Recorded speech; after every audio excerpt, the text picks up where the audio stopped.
Hey, everybody. Hi. Dan here on Drum Talk TV with first-time guest Tyler Hammond, coming to us from East LA. I'm up in Globe, Arizona, away from the heat, away from people pretty much too. No offense to people. But Tyler, how you doing? I'm doing awesome. Good. Before we start, I want to just jump right in by playing a clip to give people an idea of some of the different things that you do. And I'm just going to randomly pick one. I'm going to go with this is you with Blanket of Clouds. Check this out, folks.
Oh, I yeah. love that. Let's start with this. Who's your influence for that particular style of playing? Well, I guess it kind of comes from just a lot of the like samba studies that all of us drummers have had, the chikungung in your feet, and then you just learn every type of thing. You end up being able to play completely free in your hands while your feet are going boom chikungung chikungung, so you can. Right. That's kind of the origin of it. I mean, I've definitely studied a lot of I mean, I guess a lot. I listen to a lot more like African music than I do like of other types of generic Latin. The generic Latin term. I think that like a lot of my I swing and feels come from like African music. I used to go to Moore Park College and like go steal all the world CDs and all the CDs in general and burn them onto my computer from the library.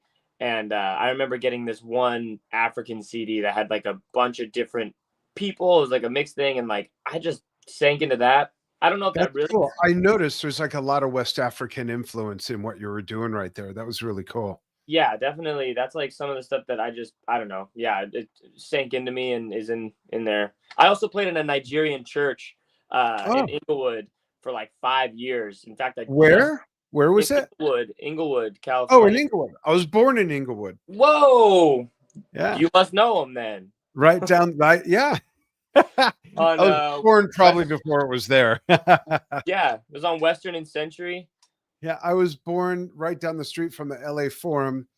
But I Yeah, only lived there for 10 months. And when I was 10 months old, we moved to the West San Fernando Valley. Luckily, my parents didn't make me help them move.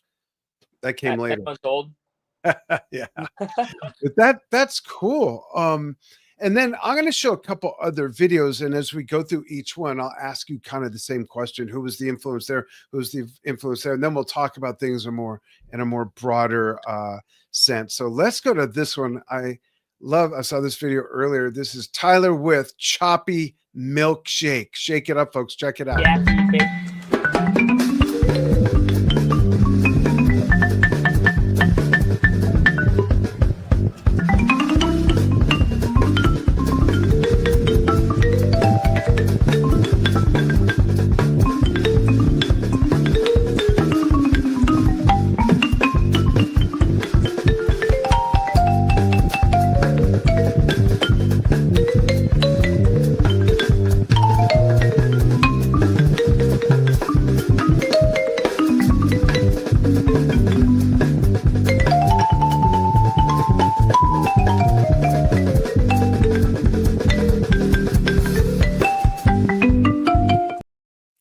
I love that because in the first video, it was a great example of limb independence. In this video, it's not only limb independence, but you're playing the drums with 3 limbs and the bass part on the keyboard with your other limb. When Yeah. did that come about, and how'd you get started in that? Was it just, did you see someone do it and go, I can do that, or did it like, let me try this out, and it took a while? What's the journey there? I definitely kind of like, I don't know. I definitely wasn't like seeing, Nate Wood and those guys like doing that, which I have. I'm sure I saw it, but it really came from my buddy Jake Brown and I, DT Jake Brown. Me and him are in this group called Bing Bong. And it's just me on synth bass and drums and him with the saxophone with like all these pedals. And like he's doing Oh, delays and wow. sustains and stuff. And I'm ripping bass. And we can go anywhere. Like I'll be playing some bass line and then just start just matching my bass line up with my bass drum and just going off into all sorts of different feels and things. And he's just following me. The fluidity of the two of us, it's just been so much fun. So that was where I started like shedding it. And then I started working on like independence and like trying to hold a bass line down and solo a little bit more. But originally it just came from just like wanting to, I'm just a control freak. I wanted to control the bass and the drums at the same time and like go everywhere. And then sax player has no choice but to like, okay, and he's so fun. So Are you married yet? no. Just a heads up, wives love control freaks, just so you know. Well, I will Oh, play wait, the no, they drums love all being day. control freaks. That's what I meant. Oh. There you go. Okay, here's another one. Tyler, New School Jazz Night. Check it out, folks. Jazz. Oh.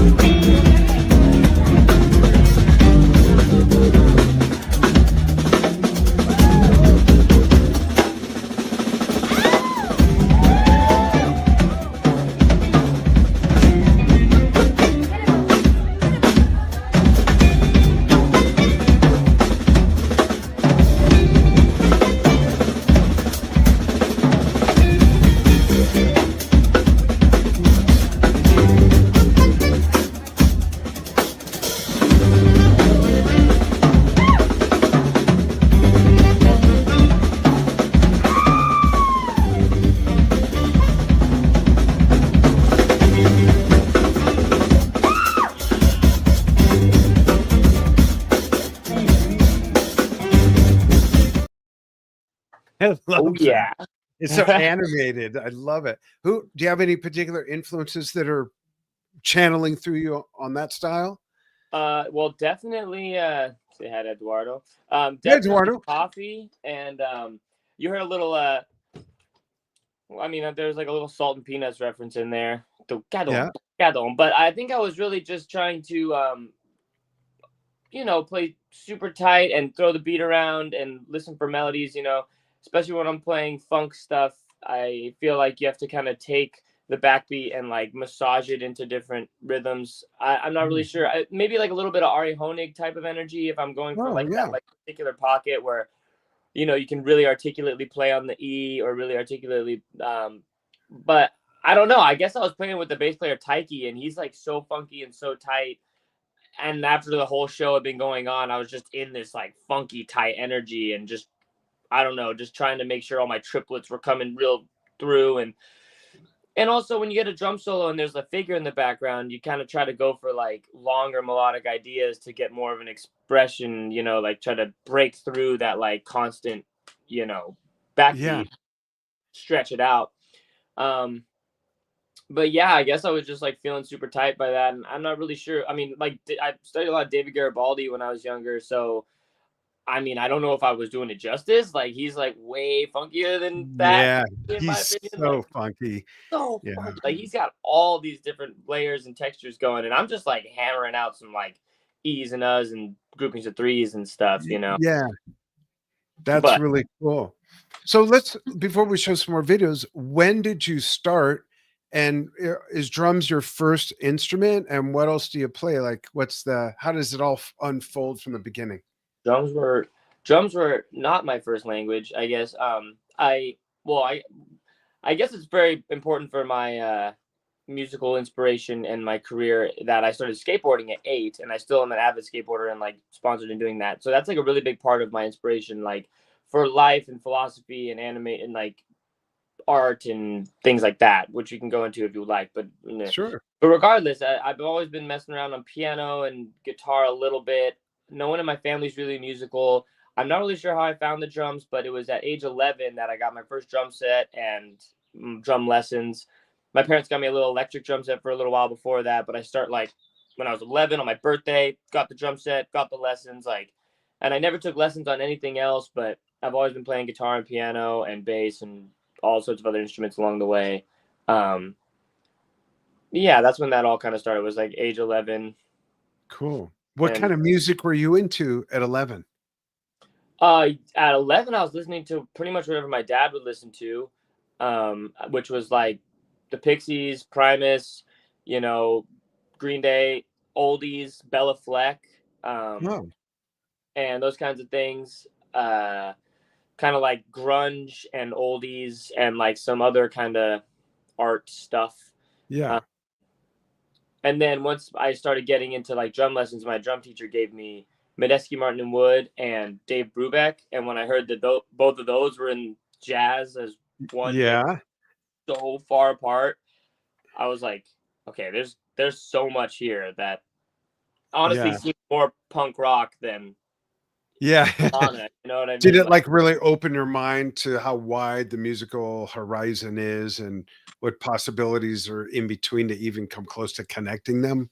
Exactly. Yeah, but I really understood though. You know, Medeski's got that aesthetic and texture and like raw energy and like pushing the beat in like really like chaotic ways. And then Dave Brubeck's got like this aesthetic of like cheekiness and smartness and wants to like cut and like, you know, almost make fun of the groove and like kind of, but like in this really educated wit. There's a lot of wit and a lot of like, but they're both intentional and they both are like musically intentional.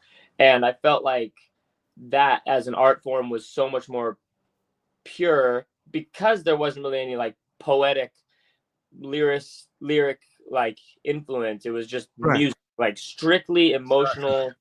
And I was like, whoa. Like, plus, you had a genius drummer in Joe Morello. Dude, I don't know if Martin. Dave. Both of them. I don't know if his music would have been the same without either of them. Not that it would have sucked, but I think it would have had to have been different without those guys. Without Joe Morello and Martin. Oh, and Martin. Yeah. I mean, as well as the sax player of Brubeck. I'm blanking. Same here. Jeez, I know. I feel like that. When two people don't know, you'll never figure it out. Then it's like a lightning storm. Yeah, but the drums, you know, and his music are just so legendary, and that's Joe gets all the credit for that, I think.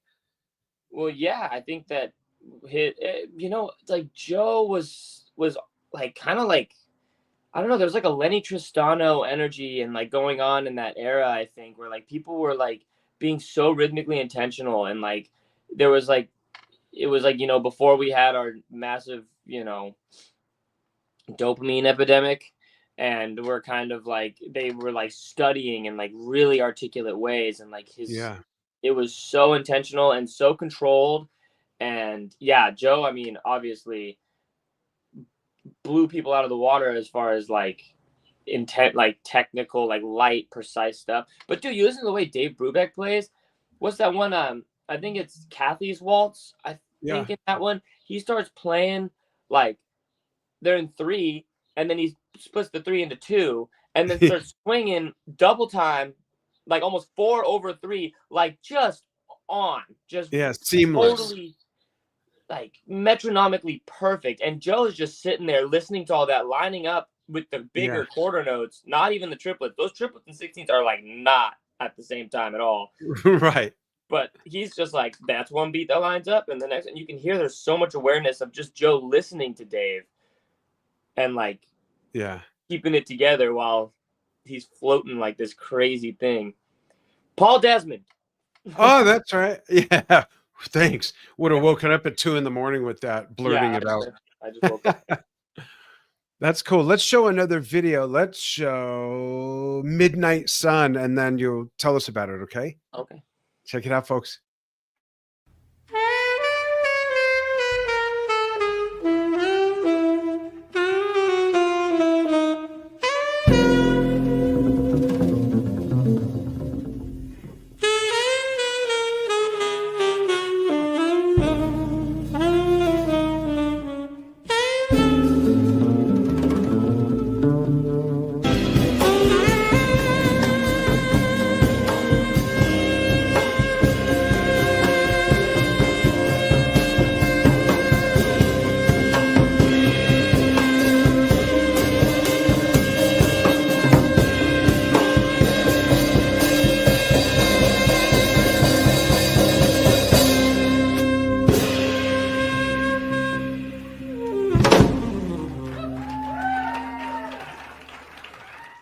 So cool.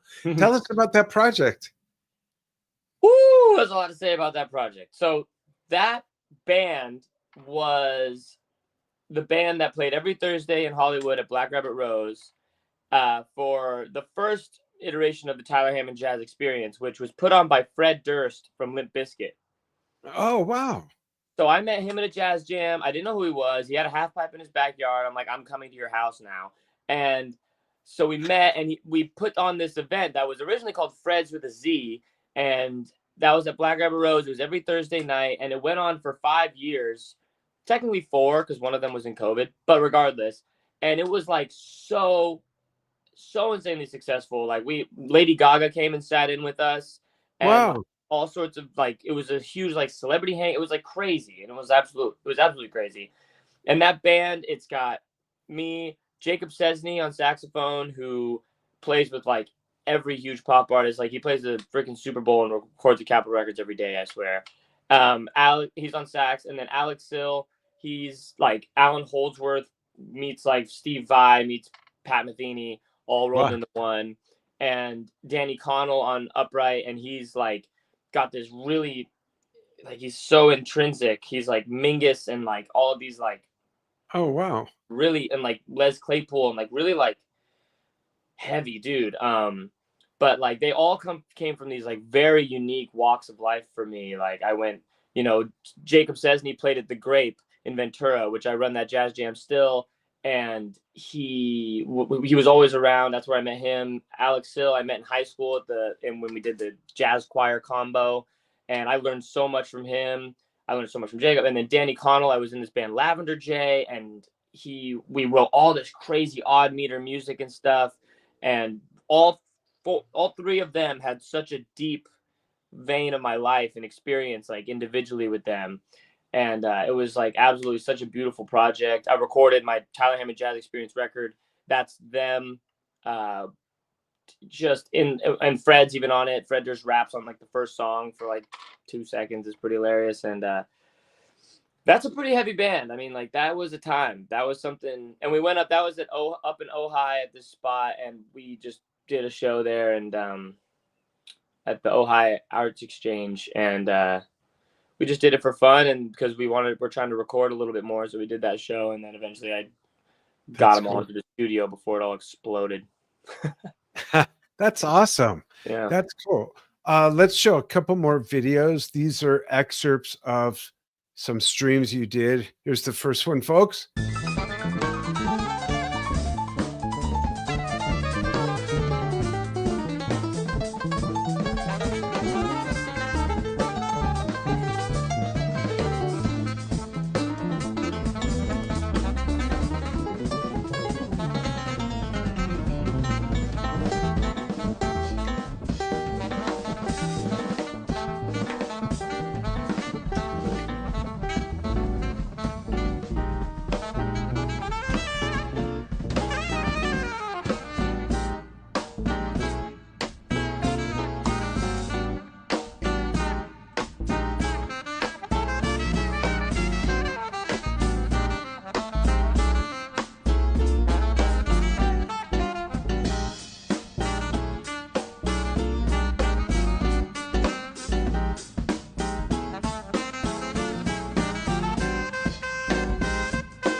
God, I love that. Looks like you're having so much fun playing that music too. I love how that whole thing just shifted and modulated and morphed. It was great. Couple comments here too. We've got Paul DeJong chiming in. Cheers, watching live on Facebook. Tyler Lott watching on Facebook from Dallas.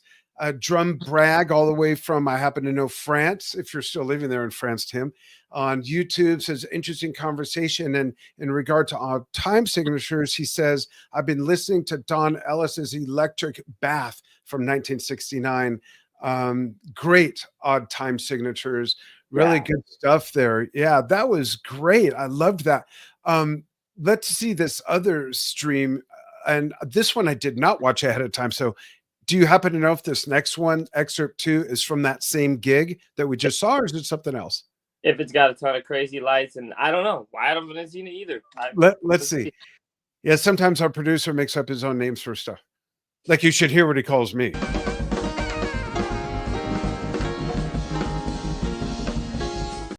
Okay, it's the same. Check this out. This is going to be great. I can tell.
That was great. Who are the other players, and what is Scully's Sound Cave? Sully's Sound Cave is my buddy Sully, David Sullivan.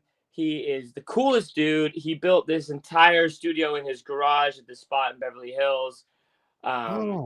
And he is like so rad. He built that whole place in like honor of his brother, who was a drummer, and like he's like loves like metal and Pink Floyd and like free improv and all these great things. I just love him so much, and like he really built that place out of love. And if anyone in LA is trying to record, Sully's Sound Cave is down, and he's so cool.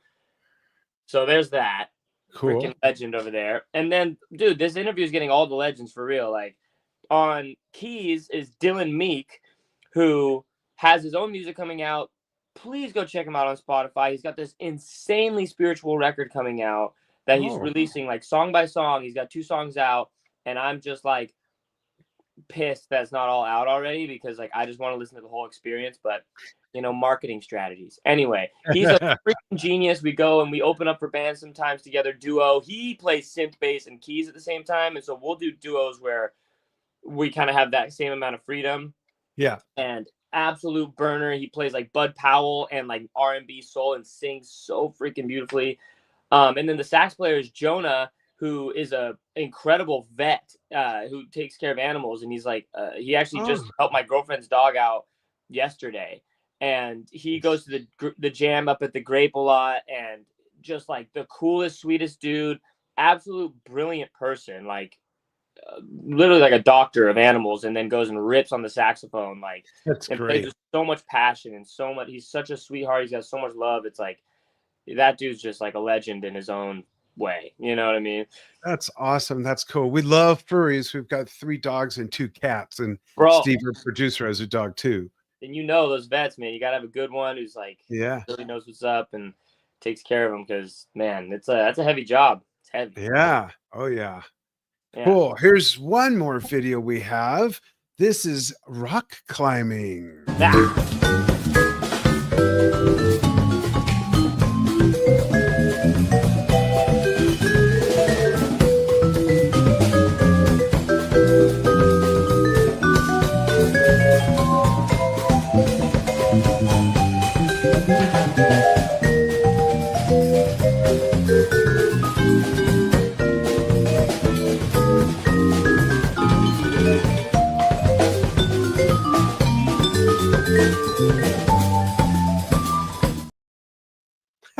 I know that Choppy Milkshake video was filmed there too. Where is that? Uh, that one was at LA Boulders or Cliffs of Vid or oh geez, I should remember. But we've done a bunch of rock climbing gyms around. I'd love to give the exact one a shout out. Unfortunately, they're kind of all getting to be a blur. We've done like 8 or something. I didn't know that was a thing. Is it It's a thing not. or just your thing? It's just our thing. So Chappie, Jake Chapman and I have been friends, and I play every Sunday at Petite Hermitage, and He's the mallet player, right? He's the mallet player, yeah. Okay. And I play every Sunday at Petite Hermitage to do a free jazz thing, and he's been a big part of that for a really long time. And so we've been doing a lot of free jazz and free improv and stuff, and I bring different players in every Sunday. It's really fun. And but he's always been my guy whenever I go play at skate parks and I go play at random places. I'll go and like set up these like art events. I'll have like live painting or like skating or like because I'm a skateboarder, obviously I said, and so he's always been a part of that. And then he's a huge avid rock climber.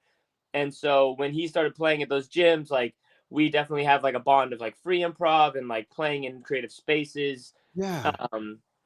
And things like that. So he's definitely he's the one who kind of spearheaded that, but like we're kind of that combo. Like the other one where I was playing synth bass and drums at the same time, that's also at a rock climbing gym. Yeah. And we're going on a rock climbing gym tour. So if anybody wants us to come out and play your rock climbing gym or jazz club, we'll do it.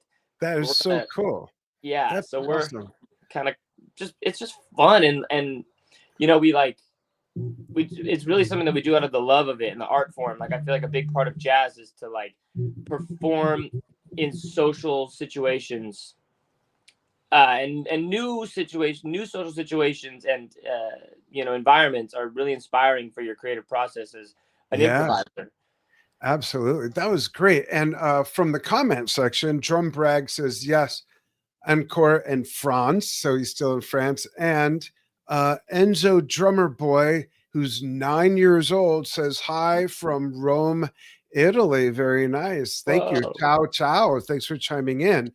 I want to play another video that I showed in the beginning that some might have missed. Not that they can't watch this on the replay, but I just really, really dig what you're doing here on Blanket of Clouds. We got, like you said, the samba. There's the West African influences here. And then I have a gear question for you. And then we'll find out what you're up to now and next. Check out Blanket of Clouds, folks.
I just love that. So my gear question for you, Tyler, is I've been around, I've been playing 55 years, should be a lot better. I've experienced a lot of things in life. I've traveled to different continents, married, kids, grandkids, a great-grand. I've never even touched with my hands, let alone played a wood-rimmed snare. If you've started out on like an aluminum or steel rim snare, what type of adjustment did it take, if any, to get used to playing on a wood rim snare, let alone doing a rim shot? Like, what's the deal with it? Looks so difficult to me, and I think I'd be afraid to mess up the rim or tell the story. I've never played one or touched one. Okay, well, there's a little story to how I got the snare, and that's that my buddy, back in the day, Andrew, he had an SPD. I had an SPDSX, which the trigger pad, Yeah, and he had from that snare, Yamaha, right? and he needed the SPDSX, and he was like, "I'll trade you the snare if I let me borrow it, and then I'll give you the SPDSX back." I never got it back, by the way, but I And heard that nor did snare, he and the he was like, snare. yeah, I was like, look at that thing. And he was like, it's too loud. And I played it and it was way louder. And I'm not sure if that's because it's like a 6.5, but like the wood hoops, dude, they're way louder and warmer. And they really allow for, I mean, for like the first thing off the bat is the cross stick. Like when you play a cross stick on a wood room snare, that's why they have Yeah, those adaptations of those little wood, like right. That you clamp on. clamp on things. Yeah, they're Yeah. trying to like imitate that. But man, it's the best. It's the absolute best. Wow. Like it does chip after a while, and like I'm still chipping it up. But like I play a lot with that thing. I've probably like But if thousand. you have a receipt, you could take it back, right? I mean, yeah. I mean, I got off my buddy on some sketchy deal, but maybe I don't know. But it's like it chips very slowly over a long period of time, and like Yeah. That I've been is playing. so neat. It's so beautiful, man. I don't know. It's like eh, yeah, I used to have like a calfskin head on it, actually, like a real Oh, calfskin head, and yeah. that sounded amazing, except for when it randomly got like moister or like colder or hotter, it would just change tone entirely. But like I Interesting. was kind of going for that like more raw thing, but also when I do a lot of like hand percussion on my drums and things, I'll like like just mute and play the snare and stuff like Yeah. that. Yeah. Um, and it hurts a lot less, so there's that too. Like I That's interesting. Makes yeah. sense. Now, so do you think, other than the snare being deep, do you think that some of the more volume comes from the fact that the hoops are wood, so Yeah, they're actually vibrating and singing just like the shell? dude, 100%. Interesting. That's And so like, interesting. I yeah, want one now. you Like, gotta get one. Honestly, I they're wa so I rad, want and they like pop so. It's like, you know, it's like, how a metal snare has like all that resonance. It's like the yeah, same amount of resonance, but with wood sound. It's like if you're yeah, gonna have a metal snare, like get a metal hoop and like all the metal stuff, and you want it to like all be like bang. But if you're yeah. gonna have a wood snare, I feel like a wood hoop is all gonna like. Interesting. So I've seen them that they're quite deep, but I would love to see if there's any 3 or 4-inch, like, piccolo or pancake snares that are wood with wood hoops. I bet it would sound like a firecracker or Dude, I something like bet. that. No, for sure. Especially there's like so much like, a lot of resonance has to do with the amount of material and how much it weighs. Like cymbals is all about And like how touching the much shell too, yeah. there's a lot of stuff there. So Yeah, I've seen them and they're really small and then like the rims stick out like disproportionately like right. so far Yeah, out. But it's I mean, I'm sure I think I've played them before, like little bit here and there. I've definitely seen them. And I've like hit them a few times at like a Guitar Center or something, or maybe yeah. man. I don't I know, but gotta go check it out. Yeah, I they're know I want one. yeah, please get one. They're freaking sick. Cool. I'll have Uh, to report back for sure. So now it's time for the Tyler Hammond fun fact segment. Now, normally we already know one of the answers, so I'm going to ask for a different one. Normally, the question is, what do you do in the slivers of time completely outside of music? We already know about skateboarding, so not including skateboarding, because that's one of your other big passions. What do you do outside of skateboarding and music when you want to either chill, have some excitement, some fun that's not playing music and not on a board? well, I guess there's two other things, but one of them is going to church. I've been going to an Orthodox Christian church recently for the last like year or so, and have been really working on that journey, which in itself is the most insane, deep, heavy, beautiful, uh, Cool. grounding experience of all time.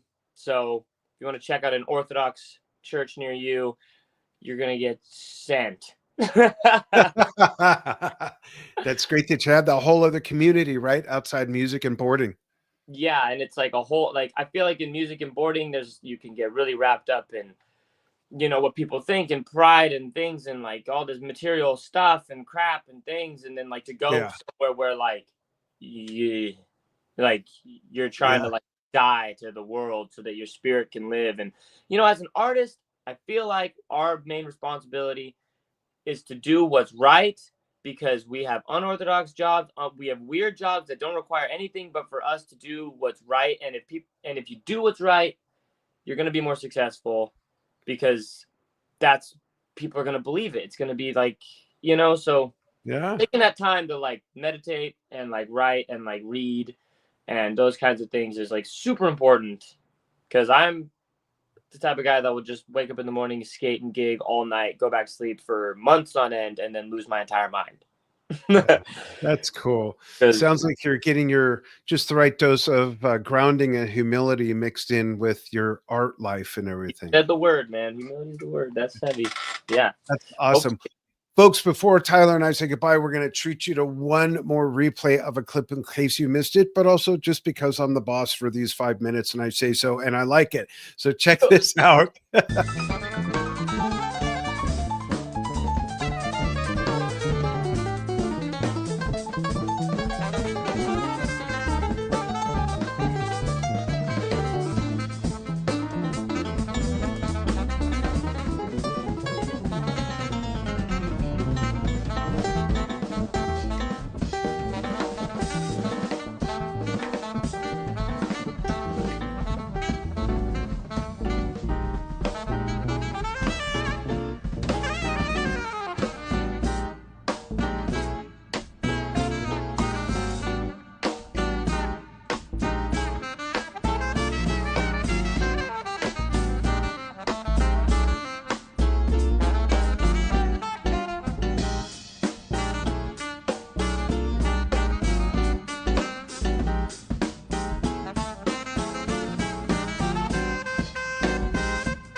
Cool. And before we say goodbye, what are you working on now, and what can people look forward to, and how can they find you? Well, you can find me at Tyler Hammond Jazz Experience pretty much on all platforms, Great. YouTube and stuff. I'm working on a lot of different gigs. I'm working on a tour with Jake Chapman, going around playing the rock climbing gyms. I'm working on a new record thing. I'm not exactly sure what that's looking like yet. I'm playing at MoCA, which is like the Museum of Contemporary Arts in downtown, coming up, and a lot of other random little things. And I'm just trying to keep it rocking out here and for SoCal and the Grape. I'm literally just trying to make the Grape the best jazz club in the world. It already is, but people don't know about it yet. That's cool. So that's kind of that as far as like aspirations are, do stuff. That's awesome. Great job. Hang on the line with me after we disconnect from the audience. So folks, thanks so much for following what we do and for joining Tyler Hammond and myself here on Drum Talk TV. We will see you again soon with lots of fun stuff.